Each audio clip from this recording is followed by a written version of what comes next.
Mga Salmo 45. Puno ako sa mga matahong mga huna-huna, samtang naghanay niining awita alang sa hari. Ang akong dila sama sa isusulat sa batid nga magsusulat. Ikaw ang labing gwapo ug hanas kaayong manulti, kanunay kang gipanalanginan sa Dios. Itaki na ang imong espada gamhanang hari, mahimayaon ka og halangdon. Ingon nga hari, pagkabayo ngadto sa kadaugan, aron pagpanalipod sa kamatuoran o sa hustisya. O kabuta ang dagkong kadaugan pinaagi sa imong kusog. Kalinis ang imong mga udyong og mutaok sa mga kasing-kasing sa imong mga kaaway, manghapa sa imong tiilan ang mga kanasuran. Ang imong trono, O Dios, mulungtad hangtod sa kahangturan. Nagmando ka sa imong gingharian uban sa kaangayan. Gihigugma mo ang pagkamatarong o gikasilagan mo ang pagkadautan.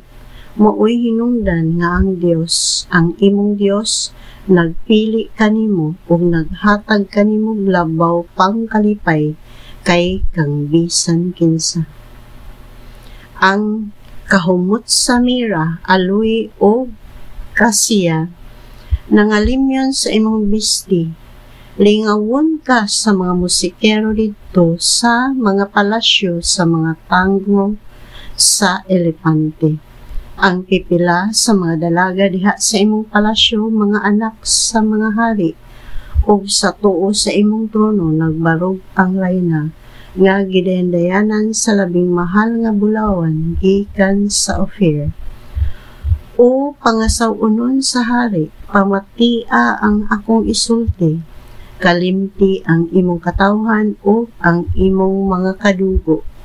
Ang imong kaanyag makadani sa hari, agalon mo siya, lusa tahura siya.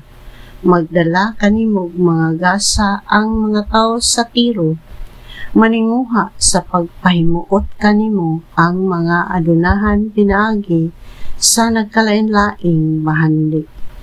Anaa sa palasyo ang prinsesa o pagkatahom gayud niya.